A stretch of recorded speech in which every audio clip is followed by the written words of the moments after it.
if you like betting on golf, but everyone that you back misses the cut. Get some experts involved with all the stats and the tips and so much more, 'cause it's the golf betting system, the golf betting system, it's the golf betting system podcast.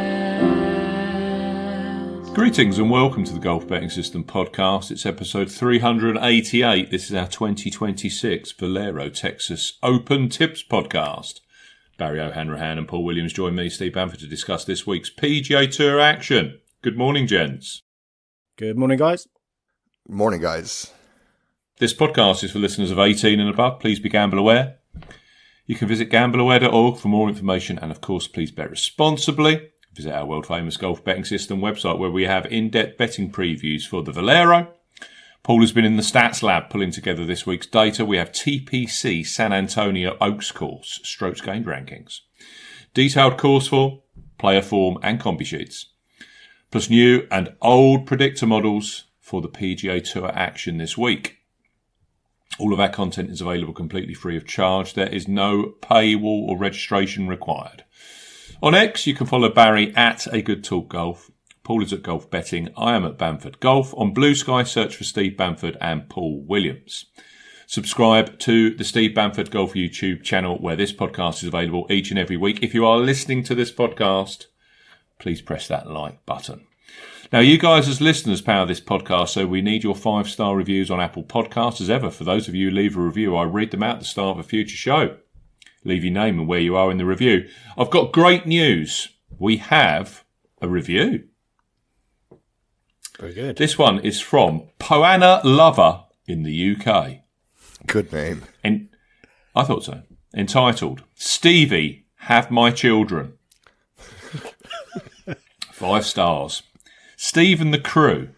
I listened to the pod on Spotify, but felt compelled to leave an Apple review due to the unparalleled quality. I cannot tell you how much better you make my Tuesday afternoons. Truly exceptional insight. Please give us more agronomy chat.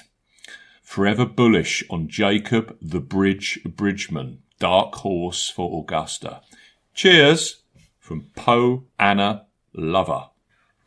Well, thank you very much for that. To actually just open up your Apple app and send us that message, that 5-star review, is very, very sweet of you. So thank you for the time that you spent on that. Brilliant. Yeah, brilliant stuff. Thank you, Po Anna Lover. Now, I'm not going to ruin this, but we have also received another review, which I will read out at the start of the Masters even research pod. But as it stands, if you send a review in this week, you will be read out for the biggest show of 2026, the Masters Tips podcast. So, Ireland, America, Canada, Australia, if you're listening, send us in a review. You've got an excellent chance of being read out at the start of the Masters podcast. Right. Only one event this week, so we can have a little bit of chat about what we saw last week. There's only one place to start, really, isn't there? We did try and persuade you to put money on him, Barry.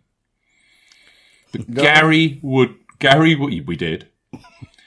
But Gary Woodland's victory on the PGA Tour last week at the Houston Open was his 5th win of his career. And wait for this. And this is, there wasn't a dry eye in the house, was there? I don't think. It was his first win for 6 3/4 years. With all the trials and tribulations of him lifting that 2019 US Open title to actually winning in Houston. It was a perfect Memorial Park performance from Gary. He gained 54% of his strokes from tee to green. And as we said all along, bomber's golf course, but you had to putt well. he gained 46% with the putter. What were your thoughts, gentlemen? Go on, Barry. You go first. Well, first of all, I don't like that you're using me to kind of mentally get over the fact that you called it and didn't back it yourselves. I've always said Gary owes me nothing, and there's no benefit, there is a financial benefit, but continuing to back him is just not 90 to 1, Barry. Me. But it's not necessary for me. So if I back him and he doesn't win, it just slowly starts chipping away at that glow that I have about Gary Woodland. So I don't need to. If it was a one-horse race, then yeah, maybe. But just you guys called it. I'm happy just to let it happen and watch it and enjoy it, which I thoroughly did. I know from Paul telling me just before the call, a lot of listeners have reached out to you guys and said thank you for pointing them in the direction of Gary Woodland. So that's brilliant. We've had a huge, I call that like a group win there, but you guys are clearly very bitter about saying it, and then it's kind of funny. But what a great performance. He's banging out it was a community win. Isn't it great when you get those community wins? What, you're not on? Oh, dear. That man's in his 40s, and he's absolutely like nuking golf balls in the 190s ball speed, and it doesn't look like he's coming out of his shoes to do it. It's unreal. How much have you put on him for the Masters? I will back him for the Masters. Is that like a different ledge? Is that like a ledge where you can back him? Yeah, maybe a major's only exception, or I don't know. Well, I've got one of those rules. Don't ever back Adam Scott at a major. I think we saw why over the weekend at Houston. But yes. You don't want to burn out in Houston if you're Adam Scott. Like, you want to go back to Augusta now and pick up another title. Look, yeah, is that for real? Woodland for Augusta, she's won a Masters. Well, yeah, but it's about 78 years ago. Yeah, true. I remember losing, having him. That's Steve. If Adam Scott wins the Masters, there will have to be some penance for Steve. Adam Scott is okay. I'm fine with figuring that out. We can crowdsource from the listeners. The word, the important word in there is win, right? Not place. Win. No, not finished 12th. He's 80 to 1 right now with Bet Victor, Adam Scott. I'm searching for Gary Woodland. I'm searching down. He's 100 to 1. Yeah. I can see Gary. Go on, Barry. Sorry, I do remember his name popping up on Masters leaderboards before. We'll have to check a bit deeper as to how good it was. But look, he's got the distance to make that course very, very short and hit a lot of wedges in, putting well. So, give me a worse bet at that price. No, I get it. Going in with some momentum. I wouldn't be surprised to see him start well. I could see him potentially in the first round leader market, depending on where he gets his tee time.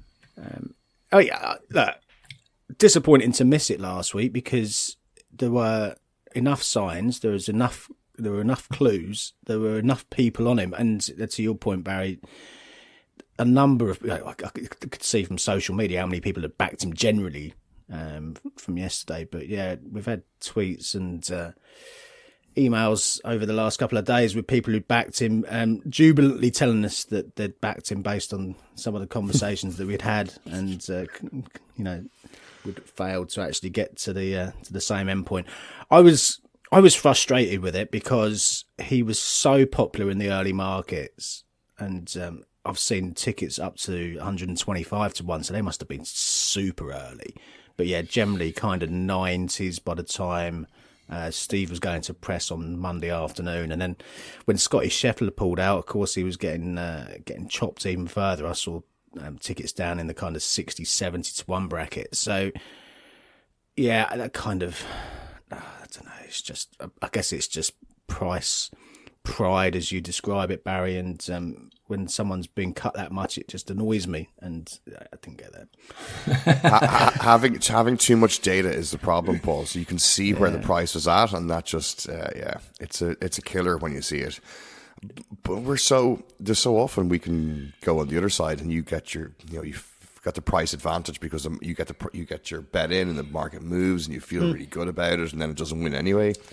So, what we need to start doing is putting our tips out on Twitter and then recording a podcast just as the markets are opening. Yeah, that's it. Get out about 11:10 on a Monday, just a list of names, and away you go. Sit back and relax for the rest of the week. Yeah.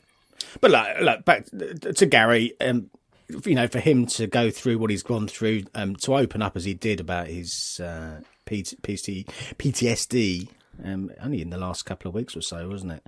It just feels that getting that off his chest has freed him up, and it was a great fit for Memorial Park anyway. So yeah, all aligned.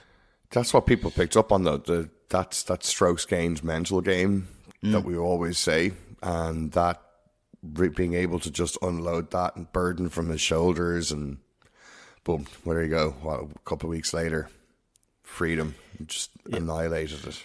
It's great. Yeah. It's stating the obvious, but Gary Woodland's game transfers to majors. And if it isn't the Masters, it certainly translates to the PGA Championship, a golf course where you can literally overpower it with power. Yeah. I wrote about that the other day. Aeronomink. Yep. They're extending it to 7,500 yards, but it's a par 70. Bent grass greens. So, I could see Gary getting involved in something like that. Just out of interest, last week's predictor model that we put together, Min Woo Lee was one. We had Sudarshan Yella, big Yella. Sudarshan Yella Miraju. He was third in the predictor model. Gary Woodland was 4. Chris Gotterup 7, and Jake Knapp was 8. I believe they filled each way places and, of course, snared the winner. Yeah. So this is one of those tournaments where statistically, you just got to go down the big hitter route, and despite everything else kind of trying to lure you into a different style of bet, just your starting point needs to be who hits it a long way, and work from there. Outright power. Well done on that. He came through and snuck you a bit of a place at the end, didn't he? Yeah. I don't like this Teal Bjornsson. Now, I'm not saying anything out of the ordinary here, because lots of people have backed him and lots of people have seen him melt on a Sunday, but he's absolutely useless on a Sunday. I mean, he was 5 shots back. He was never going to win that tournament, and he still goes backwards. It's like, whoa. I think he's 4th bottom of final round scoring on the PGA Tour this year. So when we're going to be chasing him at 20-1 to win small tournaments throughout the rest of the year, it could be a painful ride. Yeah, he needs to get his head around that. And again, it may just be a mental thing where he... Clearly it'll come. Yeah, he's going to win a lot of golf tournaments, but it could be painful waiting for the first one. We've been here before, Cam Young. 4 players were included in the Masters at the end of the Houston Open. Top 50 in the world. This is over and above Gary Woodland, of course. Those players are Daniel Berger, Nikolai Højgaard, who we haven't mentioned yet. Excellent performance. He went into that, I believe, in 47th spot in the world rankings, has now jumped into the 30s. Jake Knapp. And one that snuck in very early in the year, I think he was second at the Amex, Matt McCarty, who actually, from memory, finished top 20 at Augusta on his debut last year. Yeah, he did do well. Yeah, so Berger, Højgaard of the Nikolai variety, Jake Knapp, Matt McCarty, they are in next week's field. Now, by my reckoning, that means that only one other additional player will feature, and that would be the winner of this week, unless they're already in the field, naturally. What happened in India, Paul? Yeah, carnage as always. That course is it's just mad, isn't it? I don't know. It can be exhilarating to watch, but incredibly frustrating when one of your players gets onto any kind of run and then just throws in a random triple. Well, not even a random triple, just a triple. But yeah, fantastic couple of weeks for the Fitzpatricks, wasn't it? With Matt winning the Valspar a couple of weeks ago after that near miss at TPC Sawgrass, and then little brother Alex won his first DP World Tour title in good fashion in the end. Hunted down Eugenio Chacarra, who I'd backed the previous week. Chacarra had a 4-shot lead, but Alex hunted him down and won it with a little bit of room to spare in the end. But that course is just unforgiving. And as soon as it started going wrong for Chacarra, that was it. There was no coming back from it. Eight birdies in the final day for Alex on that course is pretty damn impressive. But yeah, again, there were signs. He topped the greens in regulation stack in Joburg on his previous start. So, he was gettable. Gary was gettable. So it does feel a little bit like a week that's slipped through the fingers. But I know that plenty of punters were on either or potentially both last week. So very well done if you walked out with a winner last week. It's early doors. Bearing in mind it's March. Reed Shaper, Casey Jarvis. I was doing some early Augusta form work yesterday, and Casey Jarvis, I think, was second for strokes gained current form in the whole of the Masters field. Now, of course, I'm hearing people scream that he only plays DP World Tour, but Andy Sullivan 4, Dan Bradbury 5, Alex Fitzpatrick up to 6. We could have a Fitzpatrick double on the PGA Tour next year. Yeah. Julien Guerlier, how did you find that one? He's at 7. Callum Hill, Daniel Hillier, David Puig. Now, Puig, isn't he a member of LIV? Puig. Yes. Puig. So throw in Henry Duplessis. He's 11th currently. Early days. But, yes. Fitzpatrick. You could have 2 Fitzpatricks on the PGA Tour next year. Yeah. I think the Americans would love that.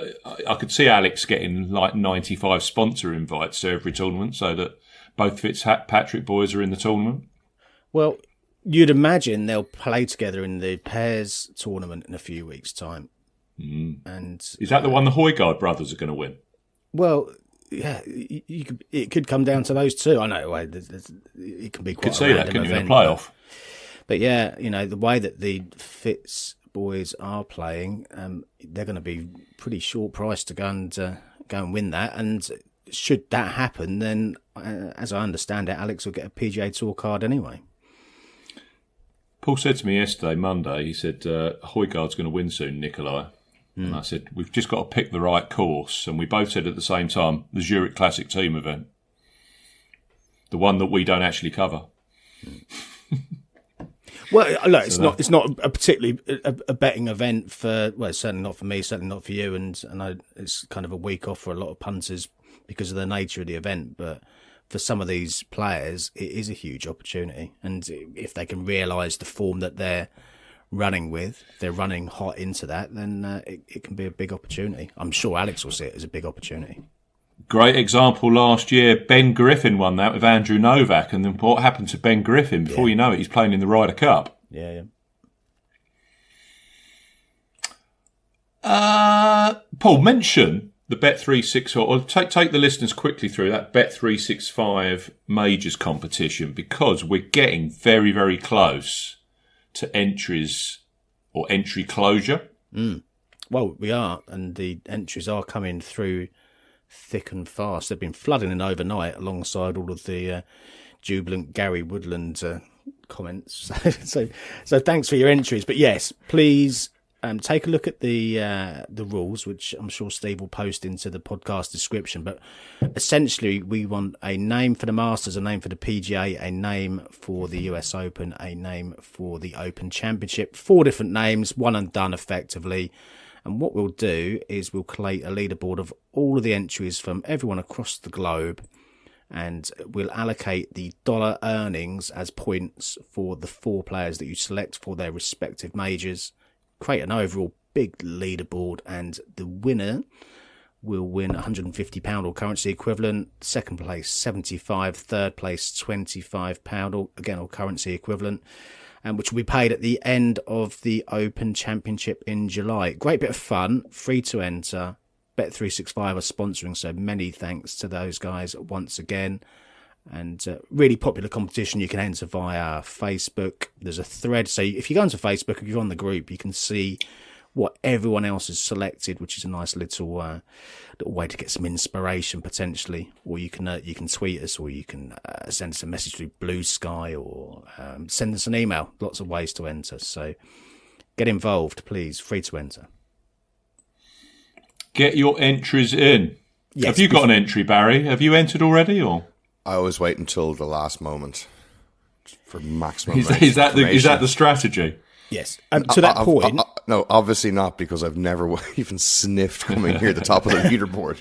Yeah, exactly. Same here. Easy, is it? To that point, the entries close at the first tee time at Augusta next Thursday. So get your entries in as soon as you can, please. But yes, be nice to. So Thursday lunchtime, Europe time. Yes. Clearly early in the morning, US time or North America time. Let's make it ridiculously complicatedly clear. Valero Texas Open. No one cares really. We just want to be there, but let's go through it anyway. It's a very good field, I have to say. But me being as obtuse as ever, I've gone to the bottom of the betting, and there's some cracking names here. Some lesser spotted. Ryan Palmer plays this week. The lesser spotted Jimmy Walker, and respect for Jimmy, one of my favourite players. I can remember with Jimmy Walker many, many years ago, I was on board his first ever PGA Tour victory, which I believe was at Cordival in California. Jimmy plays. Fantastic goal for Jimmy Walker, PGA champion, of course. We've got Camilo Villegas playing. And a lesser spotted, he's on the major medical exemption list at the moment, Brendan Todd. Those are the kind of players we've got in this field at the bottom. And I think you just need to bear that in mind potentially with some of the prices that we're seeing towards the top of the betting market. Fleetwood plays. Oberg plays. Amazingly enough, Russell Henley's getting backed off the boards, my favourite player. Jordan Spieth. Colin Morikawa after his back issues at the Players. Robert McIntyre. I'll be fascinated to know if either of you have gone for Siwoo Kim this week, because I haven't. Hideki Matsuyama. It's there's like a list here of players we've backed this year and they haven't won. Sepp Straka's on there as well. Throw him into the mix. Maverick McNeely. And then we get to a very emotional name potentially. He has to win this week to get into the Masters. Ricky Fowler. Supported by Teal Bjornsson. They're back in on Sunday. Alex Noren, Keith Mitchell, Daniel Berger, Rio Hitsasuni, Denny McCarthy, Johnny Keefe. It's a good field. It's an excellent field. Oh, I forgot JJ Spawn, who's hidden away in this betting market as well. He's literally below Johnny Kiefer and just above Bjorn Olsen in the betting. JJ Spawn, who is a previous winner around here. And that tells you quite a lot, I think. If you actually look at the list of winners of this, they seem to me to pretty much all sit in the same kind of window of player for me. Brian Harman last year. Akshay Bhatia. Might be a little bit left field, but kind of fits. Corey Connors is a 2-time winner here. I was just looking for his name in the field on Saturday and it didn't arrive, which I was kind of shocked because Corey Connors always goes off about 12-1 for this. Bearing in mind he's only won twice on the PGA Tour, both of them here. JJ Spawn took out his maiden title in 2022, Jordan Spieth in 2021, and Andrew Landry, of all people, in 2018. That to me shouts kind of nuggety, positional kind of players. Just looking at that, they're not the longer hitters in the main.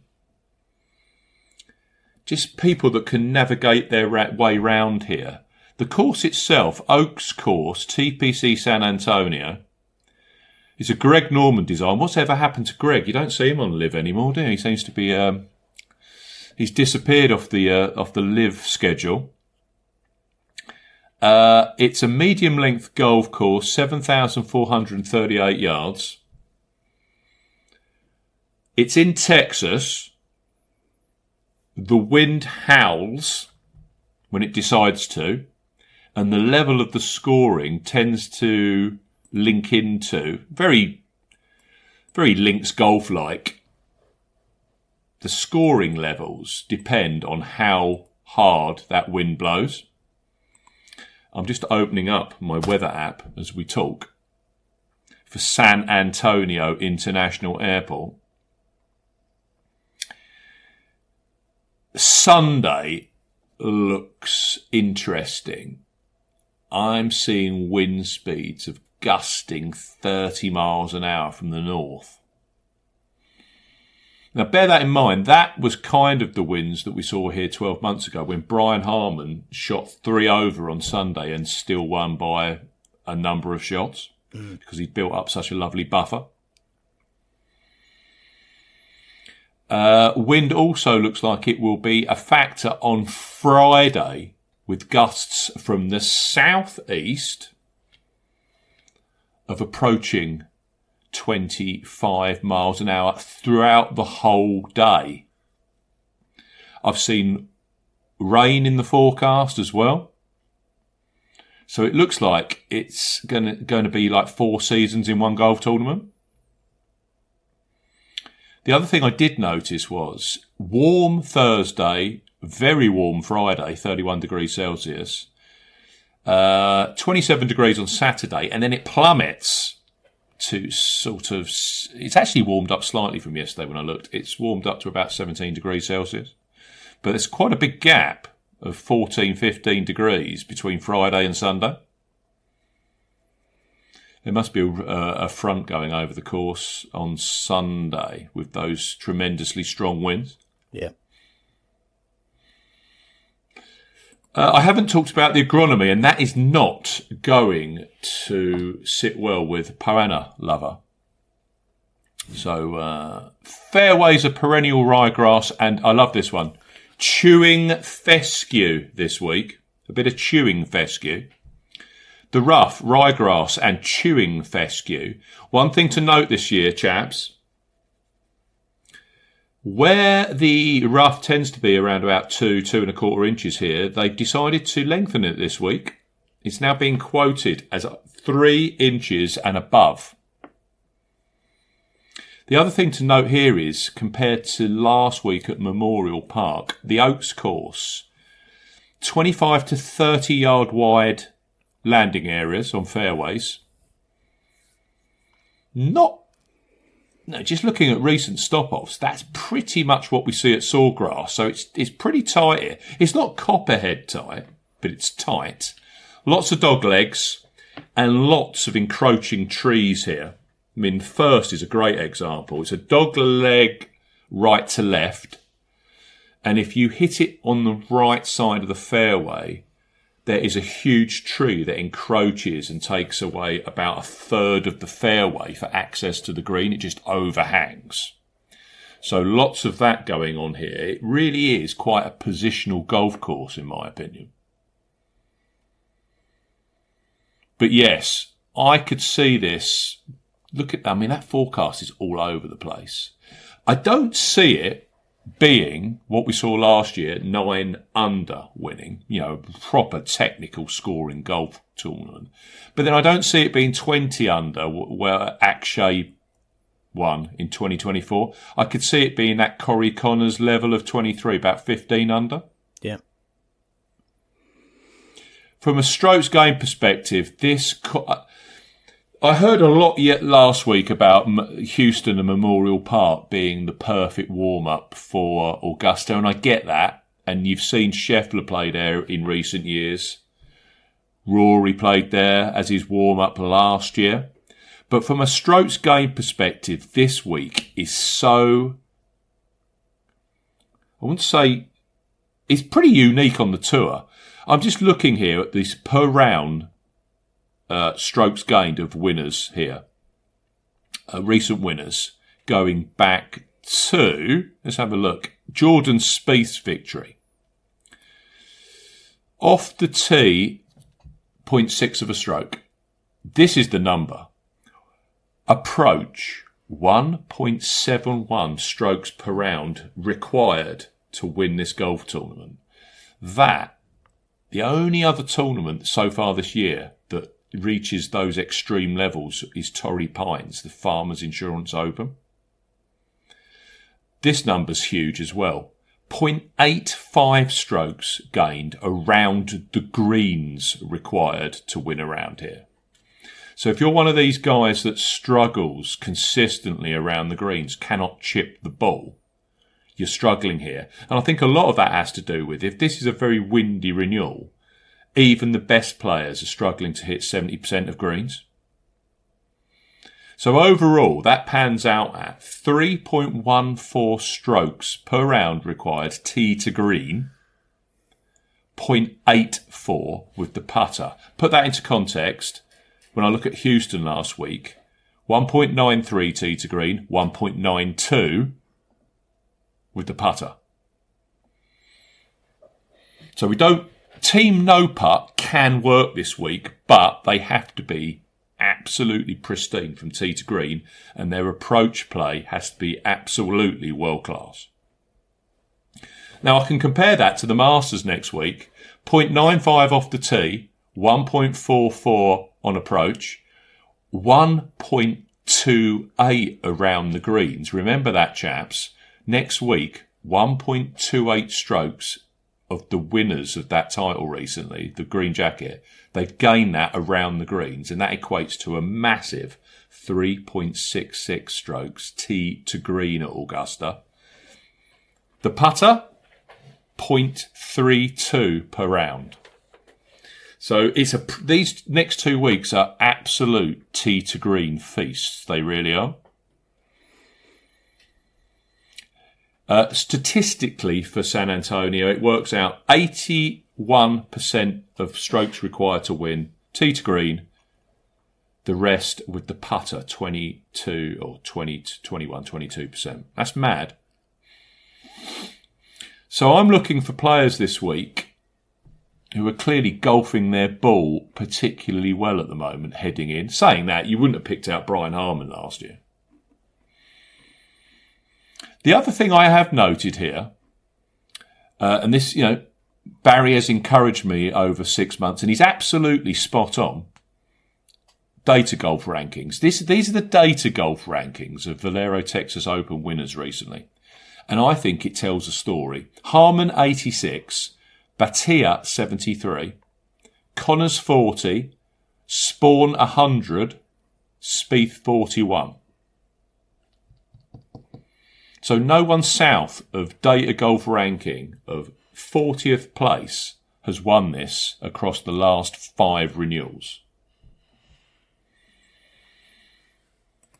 So that says to me, not the top boys who have all of their focus on next week at Augusta, but those are level below, who can actually see this week as a real opportunity to beat up Jimmy Walker, Brendan Todd and Ryan Palmer and lift themselves a trophy.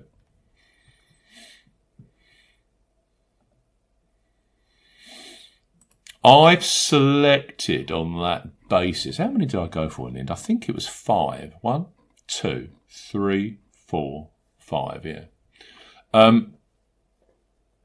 I'll start at the top. He has 5 Bermuda Grass wins, which puts him joint top in this field with Hideki Matsuyama. I was cursing him in last week's podcast, saying that the bloke cannot finish rounds of golf. But inevitably, I just kept circling back to Jordan Spieth winning this week. There was a lot of early action on him, wasn't there, Paul? Because I literally, on first show, Monday morning, first show, I saw 20-1 about him. Yeah. And that disappeared rather quickly. Yeah. So I managed to get 2.5 points each way at 16-1 with Betfred, 8 places each way on Jordan Spieth. Last time out at the Valspar, and these are the numbers I found particularly interesting. He was 5th for greens in reg, 5th for total driving, 3rd for ball striking. Yeah, you heard that right. Jordan Spieth was 3rd for ball striking last time out. Last year here, because I can hear people saying, yeah, but trouble with Jordan is he doesn't find any fairways. Last time here, last year, 2nd for driving accuracy. Yeah, you heard that right. 1st for total driving. 11th for ball striking. And he was 1st for all round on this golf course. And Paul pulls together these fantastic, and I don't know, if you're listening to this and you haven't visited that golf betting system as a site, come and have a look. It's all completely free of charge, of course. No registration required. Just come on to the home page. You'll see under Valero Texas Open, strokes gained stats. Paul literally spends his life pulling these numbers together. And all I can see glaring at the top of this whole list, bearing in mind he's played 20 competitive rounds here, which is a huge number.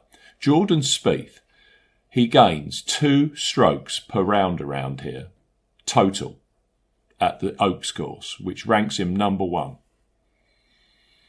Above the likes of Denny McCarthy, Chan Kim, Torbjorn Olsen and Sami Välimäki. Bear in mind, Sami's only played here once. The other player that's played a hell of a lot here that you can see it towards the top, Lucas Glover, Gary Woodland, who isn't playing now, and of course, Charlie Hoffman, who is the San Antonio Meister. He loves it around here, does Charlie. Mm. So I'm on Spieth. I just... If there was another Gary Woodland week this week for me, and you look at these things and it's just so bleeding obvious, but you just ignore it. If that was Jordan this week, I think I would literally jump off the top of my house and probably not be available to write my tips preview for next week. Yeah, not ideal. So when Jordan finishes tied 11th, I'll remember this conversation. It's like therapy. We said this last week. Mm. So I'm on Spieth at 16-1. Now, it'd be interesting where you boys come in, because it's a great betting heat. Some big names, but some quite skinny hold-your-nose prices. So, Paul, let me come to you first. I doubt if you're on Russell Henley, so we're on the same side there. Where are you coming in this week? Yeah, I'm not on Russell Henley this week. I've got one at 20s and then 20, 40, 70-ish and 150. So 150 spread this week. What about you, Baron? Spieth is interesting, so I'll contemplate that. It kind of is there in my head. I have one of the same of yours, Steve. He's been playing pretty awesome recently.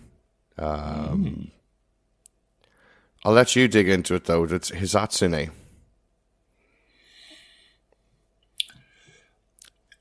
when I dig around this, there is definitely something in here around two key statistics season to date.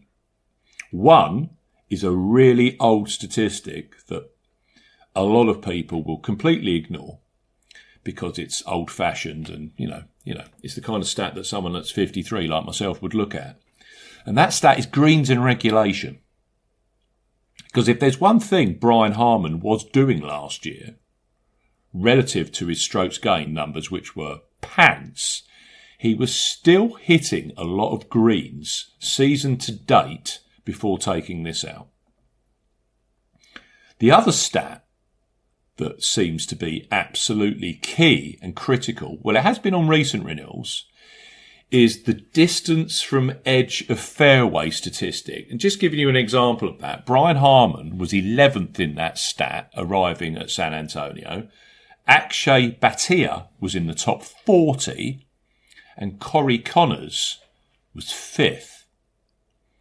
So distance from edge of fairways, we want straight hitters. And that kind of works here because I always hark back to the year here, many, many years ago when I put up Kevin Na. And there's that absolutely famous piece of film where Kevin Na is in the most ridiculously dense bush that you've ever seen in your life. And he's trying to hack out. And I hear stuff, the rough here is not very long. But there is so much trouble off the fairway here. Sand, rocks, all manner of, what's the word I'm looking for? Scrub. You don't want to be veering wildly off fairways here because you're going to get, at some point, a big number. Now, circling round to Hisatsuni, he sits in the top 5 on tour for greens in regulation, and he's also absolutely iron straight off the tee.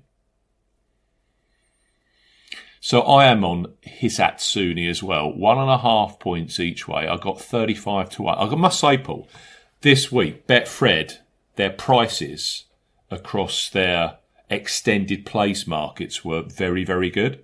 Yeah. So just bear that in mind. If you haven't got a Betfred account, you can open up one via Golf Betting System. It's a bet 10, get £50 in free bets offer. But I always wait for my preview to be released. And Paul will back me up. I don't put my preview out until Betfred have released their prices. But this week, what did we get? We got Berger on Betfred. We got Spieth on Betfred. Hisatsuni. I think 4 of my 5 were on Betfred, 8 places each way. Yeah, they were very good. That's my reasoning behind the Japanese number 2, Barry. Hits plenty of greens and is iron straight off the tee. I think I'd put him in that. I'd put him in that nuggety category. You know what I mean? Nuggety. Fingers crossed. What's his data golf ranking? I'll have a look. I believe it's kind of where you'd want it to be. He's 58. There you go. He's in that, he's in that zone that just trends for this tournament. You literally look at the top boys, don't you? Go, oh, Ludwig Oberg, he could rip this course apart. And Colin Morikawa, this course is made for him, which it is. Iron straight, hits lots of greens, but I always try and go to that underbelly of players. I mean, Hisatsuni's not even in the Masters field next week. He got not a concern in the world about next week. No, the top of the market guys, there's you can tell me all you like or protest that you're fully focused on this week, but you know there's something in your brain saying, get the game sharp for next week. Don't burn yourself out too much. If you accidentally fall into a situation where you could win this tournament, great, but that's those little kind of the distraction of the Masters has to take away from the guys at the top of the market. I'm hoping. I'm not sure about Paul though. He's got a 20 to 1 chance. It's Yeah, not quite the top, but sorry, Paul. Pretty close. Yeah. That's not to say none of them could go and do it, of course. But there is this. Well, you got to consider it, haven't you? There's the whole narrative about, and a lot of, I think there was a number in your preview, Steve, or you alluded to it, where players who haven't already got an Augusta national invite have won a disproportionate number of these events over the years, and that makes a level of sense because you've got both aspects in play here. One where someone who isn't already in the field can win and get themselves into the Masters field for the following week, and the second aspect is the players who are here who already have a berth for next week may just be sharpening their tools rather than going all out for the win. So I do think you've got to consider both aspects. I backed Bob McIntyre at the Players, and I mean, he had a squeak coming onto the back nine. It didn't quite work out, as with many of those players who you could have seen going and posting a decent back nine and winning the tournament. He made a couple of mistakes too many coming home and finished fourth in the end. But I have kept the faith with him, and the reason for that is if you look back at the last two wins he has had, well, the two wins he's had on the PGA Tour, they were the Canadian Open, which was his last start before the US Open a couple of years ago. And then he won the Scottish Open, which was the week before the Open Championship that year. So a player who has proven twice in the recent past that he can and does lift his game just before a major championship, and is playing some great golf coming into this event. It felt to me, if there was a player out of that top contingent who might go and take this and win the tournament, it may well be Bob. You know, you've got the likes of Tommy and Ludwig, both of them will fancy their chances for next week. I can see the case for Spieth because of the performances he's had around here. As you said, Steve, Russell Henley's getting backed off the boards, but I can't go near that 16-1. That's why you and me get on, Paul. That's just can't do it. Just can't do it. So yeah, the one I have backed is Bob. He was 35th here back in 2022. That's the only time he's played. He was 10th to halfway that year. So has a little bit of sneaky under the radar form here. Different animal nowadays. 4 years on, Bob's a different beast. So I have backed him, and I'll be fascinated to see how he goes and see if he can have another one of these spiky weeks just before a major championship.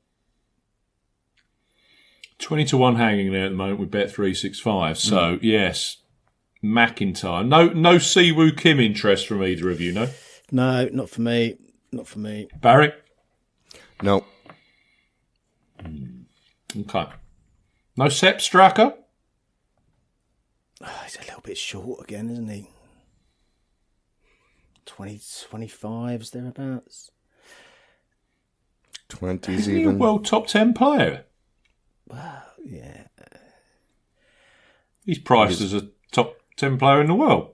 Yeah, well, he's 12th in the world rankings and he's 28th in data golf. So what's going on There is a there? gap there, isn't there? Well, as we say, you need to be super consistent for data golf, don't you? Do you want, Seb does have the odd miscut in him. Here you go, Steve. You'll love this. Ricky Fowler is 25th in data golf rankings and 65th in OWGR. So data golf have Ricky Fowler as a better player than Sepp Straka right now. I can hear the listeners. They're shouting. Have you got any interest? You are the Fowler whisperer. Clearly, you're the Gary whisperer. Any interest? I'm not backing Ricky this week, no. You're not, no. Aren't Ricky and Gary good mates? Or did I just dream that? I wonder if there's a little bit of a kind of... Fine, I'll throw 20 points on him, Paul, okay? I don't... We're just I talking think ourselves in and out if Ricky won this to get into the Masters as the last player in, I genuinely think that the golf betting and golf community would just have some kind of trembling fit. And I mean, if last week was emotional, this week would be just super emotional. Hang on. What has Ricky struggled with that Gary has, or even close to it? Well, I just think with Ricky, he's such a popular player, and he just doesn't win a great deal, and he doesn't win from year to year to year. So, and also, you just expect Ricky, and this is just the sentimental nature of golf fans. They expect Ricky to be at the Masters every year, but it's not. You just think Ricky's there, don't you? But as it stands, he's not. It's just that side of things. I think he's playing very good golf, but he is. He is. It's almost like it's gone very consistent, which is a really good thing. But do you want it to be a little bit more spiky so he goes and grabs that win? So, or just is he at this consolidation point where he's getting, just looking at his recent results here, 18th, 19th, 28th, 9th, 42nd, and then a missed cut last week. So does he kind of now use that platform of really good, consistent golf to then just jump that level one week? And, I guess that's the question. But hitting 18th and 19th all week long, that'll just get your card, but doesn't get him what he craves and needs. In the old days, of course, with Ricky, he would finish 9th, finish 7th, finish 5th, finish 2nd, and then win. At 12 to 1. At 14 to 1. Yeah. That's I must say, when we talk about biorhythms, we talk about trends and whatever. The reason Robert McIntyre is so interesting this week is because he does win the week before or the outing before a major.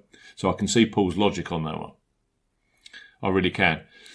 To see Ricky, who tends to have 17 T10 contending performances before getting over the line, taking this out when he hasn't even had a top 10, I find that a far stretch at his price.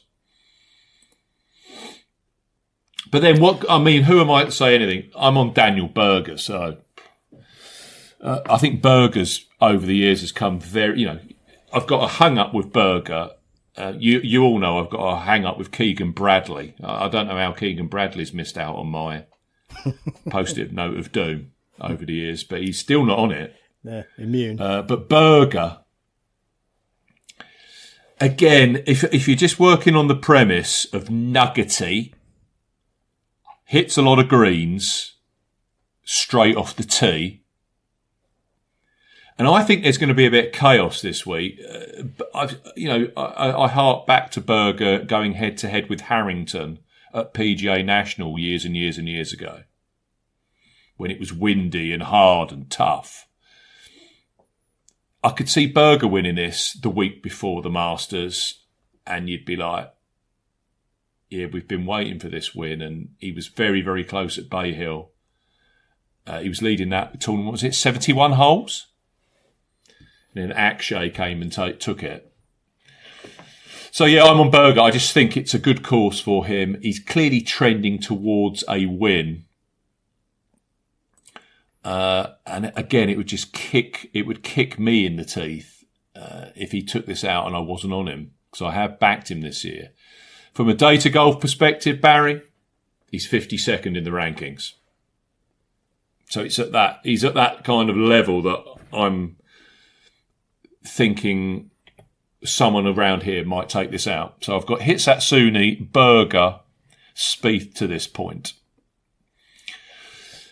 The one that really caught my attention last week on a golf course that doesn't suit him at all.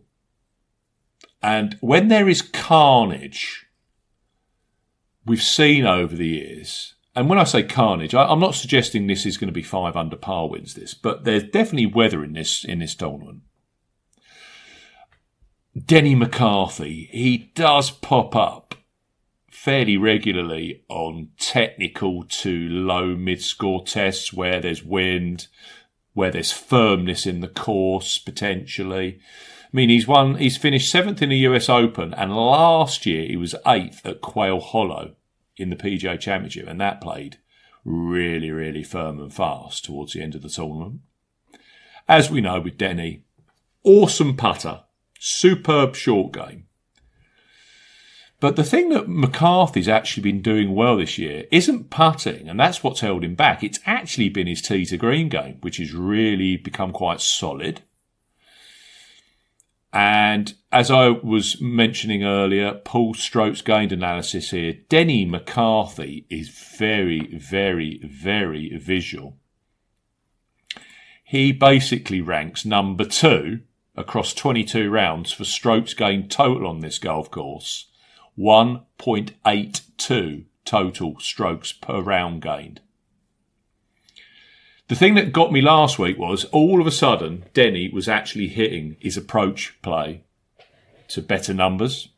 And if that continues, I could see him going really well this week. So a point each way. I got 40-1 with Betfred, 8 places on Denny McCarthy, who actually, across our predictor model, in this week's field, sits 3rd for wind performances over the last 5 years. So I don't think a bit of wind's going to put him off because he's got such a great short game. Great scrambler, naturally fantastic putter. So I'm on McCarthy at 40-1 with Betfred. Again, 8 places each way via their each way extra facility. Or pick your place, I think it's known as on Betfred. My last shot is 75-1, so I'm going to be quiet for a couple of minutes and listen to you two. So, Paul, take it away.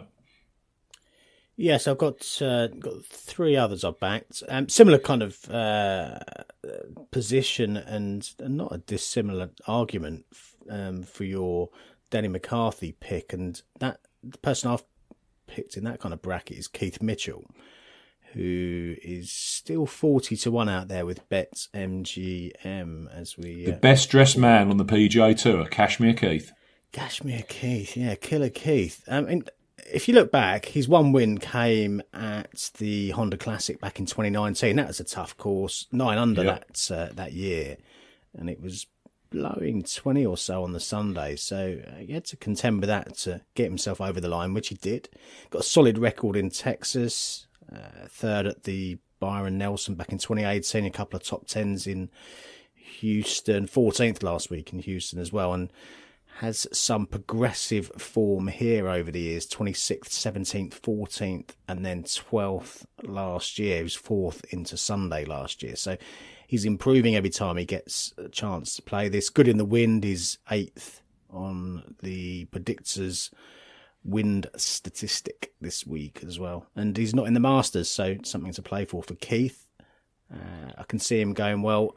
Slightly longer, I've also backed Matt Wallace, who, well, it depends how you play him, 90-1 again with BetMGM, with 6 places, or around about 70s with the extended places, depends how you choose to play it. I wanted to get someone in the team who I thought would have the passion to attack this event and attempt to get into the Masters.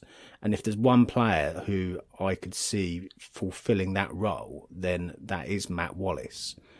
He's not played in the Masters for 4 years now, and I'm sure he'll be chomping at the bit to get back. And he's the kind of story who, could really choose to go and attack this because he's got that massive target in his mind. 3rd here back in 2021, also 4th at the Byron Nelson in Texas in 2024. So he has some Texan form. Tee to green's trending positively. It's not really showing in his results because his headline results don't look great, and that's why we're getting the price on him. But I think his tee to green game's sneaky. Yes, it is moving in the right direction. He's ensconced very solidly in my top 25. And as I say, it has been moving forward. So it's the putter that's been holding him back. But as we just said, this isn't a putter's golf course. This is all tee to green, so it fits. Yeah, and he does have some, decent putting performances on his to his name. He's twice a runner-up at the Earth course, which is another long Greg Norman design, and Bermuda grass greens there as well. So. And, I remember him putting absolute lights out there over the years. The year I was on him there when he birdied every single hole in the back 9 was just a magical couple of hours. So, Yeah, but look, his headline form doesn't look great, but 6th after 18 holes last week, 11th after 36. So I think there's some sneaky under the radar form in Matt Wallace. And as I say, I think if there's one player who could passionately attack this course and this event to get himself a spot next week, he does feel like the one. And we've got one other at 150s. Which, long shot you've got. Are you coming in here, Barry? These kind of prices? I'm in on Kashmir. I like it. Yeah, he's even just doing a couple of like strokes gained tee to green, around the green, and maxing out wind for the week. He's just jumping into the top 10 on the predictor model. So yeah, a lot of nice things there. Let's go. The other one I have in that kind of region doesn't statistically like. In terms of the around the green and scrambling, like really pop this week, but he's been playing some wonderful golf the last 5 weeks. So I'm going to go for, and I kind of want to just let Steve name him first without me trying to pronounce it, but Sudarshan Yelamaraju. Well, let's just call him Big Yella. Yella. Whatever you need to cheat the system, Steve, that's fine. Big Yella. He is absolutely pummeling it at the moment. Yeah, it's the on approach. He's strokes gained approach on tour this year. He's 23rd, 19th for putting, 26th for off the tee, total driving second. Driving distance 16th. Like the guy is just crushing a tee to green. So if he, it just seems like if he's one or two short game lessons away from being like an elite player, but just based on this, what he's been doing this season. So he sits, where is it in the data golf rankings? I kind of liked this. He was at 90th, I think. Yeah, 93rd. Yeah. So he's top 100. Yeah. So he's 131st in OWGR. So he's reaching to get up to that next level. So this seems like the perfect kind of week to do that. On my trackers, he's 7th for approach, 20th for tee off the tee. Tee to green, he's in the top 10 at 9. And across his current form, he sits in the top 10. He's absolutely crushing it. He's Big Yella. Sudarshan Yelamaraju. Yeah, I spotted him in the first podcast of the year, only because of his name. But clearly, he's a good golfer, and he's taught himself on YouTube. Madness, but true. My last tip is someone I've tipped up a couple of times just in general. He's never done anything for me, but again, I actually think this is his kind of course. 4th at PGA National. Paul's referenced that with Keith Mitchell, and I think it is a relevant comp. 5th at Sedgefield. 8th and 3rd at Port Royal, which could be very, very windswept down there in Bermuda. Last year, 2nd at Sea Island at the end of the year.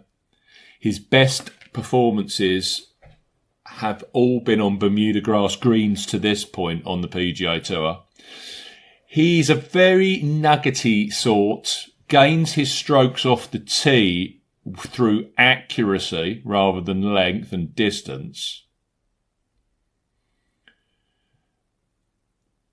I think he's in the top 20 for both strokes gained on approach and tee to green across my trackers. It's always his putter that holds him back. He's not a fantastic putter. So last week, Houston, you need 50% of you. Not going to happen. But on a plodder's course, a nuggety sort course, I think Max McGreevy is a decent bet this week. So I got 75 to 1 with Bet365, 8 places each way by their each way extra facility on Max McGreevy. I'm just going to his data golf ranking. He is 57th. So McGreevy, McCarthy, Hitsatsuni, Daniel Berger, Jordan Spieth. Those are my 5 this week. Paul? Can I have a guess? What price are we dealing with for your longer price here? Around 150. Depends how you play it. 125, 150. Paul's probably gone each way 3 places only just to get the max price. That is a new tactic I'm coming across now, isn't it? Yeah. People backing 3 places each way and getting the bigger price on Bet365. It's interesting. Getting some massive prices, yeah. Is that the only? I wonder, is that the only bet they do for the week, or is that kind of like you do a split stake? You do half on that and then half on one that's a more each way places. Yeah, you might kind of like a variant of the kind of like a variant of the win only and then the max places each way split stake, which I like to do. Yeah, I could see you. I can't pin it down to one, Paul. I could see you going for Lee Hodges. I could see you going for Max Homer. No, I did contemplate Max. I'll give you a clue. Barry likes to back him first round leader in Texas. Not Bo Hosler.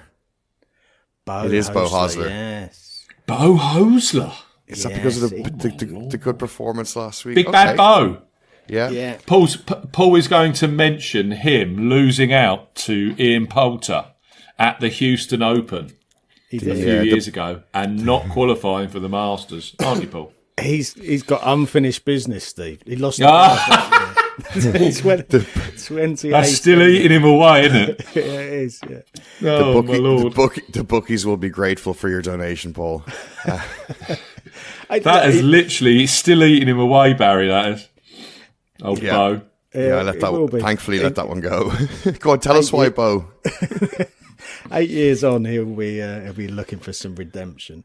Oh yeah, he lost that playoff. He led to halfway at the Charles Schwab in 2022. He was 4th here in 2022 also. He led after 54 holes. So he does have some form here. He does have some sneaky Texas form. And as you've highlighted in the past, Barry, first round lead isn't a bad shout for Bo Hosler when he comes to a Texas course. So I'll be fascinated to see what tee time he gets tomorrow. He did have a seriously poppy round last week, didn't he?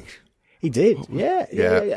There's been some good under the radar performances. He was 9th after 54 holes at the Cognizant. He was 7th at halfway to Puerto Rico. 4 rounds in the 60s last week. Tied for 21st in the end. But it was the putter and look, the 3-inch rough does concern me a bit with Bo, as you can imagine. But if he's going to get round this course, it's likely to be with the putter, and that took a good positive stride forward last week. He gained over 6 strokes with the putter. Feels to me at 150s, he could sneak a place. So, and as I say, I'll be keeping an eye out for his tee time because first round lead could be another market to play him in this week. Before we go, I'm going to sell Barry this one. Barry, listen to this. Now, this was a player that wasn't even in the field when I released my preview, but he was very, very eminent on my statistics. Now, I'll get out there quickly that his form on this course is not good. And I can't really work out why, because I think he's got the game that suits it down to the ground. Now, I'm seeing him as prices as big as 200 to 1. But if you want to get 8 places, you're looking closer to 110. You probably get 125 with Betfred, actually. Joel Damon. That's interesting. Nuggety. Hits fairways, hits greens, can't putt. It doesn't matter here. There must be something in the water in San Antonio. Wow, that's not a pretty record at this. Yeah, I don't get that. Miscut 75, 69, 74, and then the last 2 years, miscut. I think you need to pay attention. Very hitting the ball brilliantly at the moment.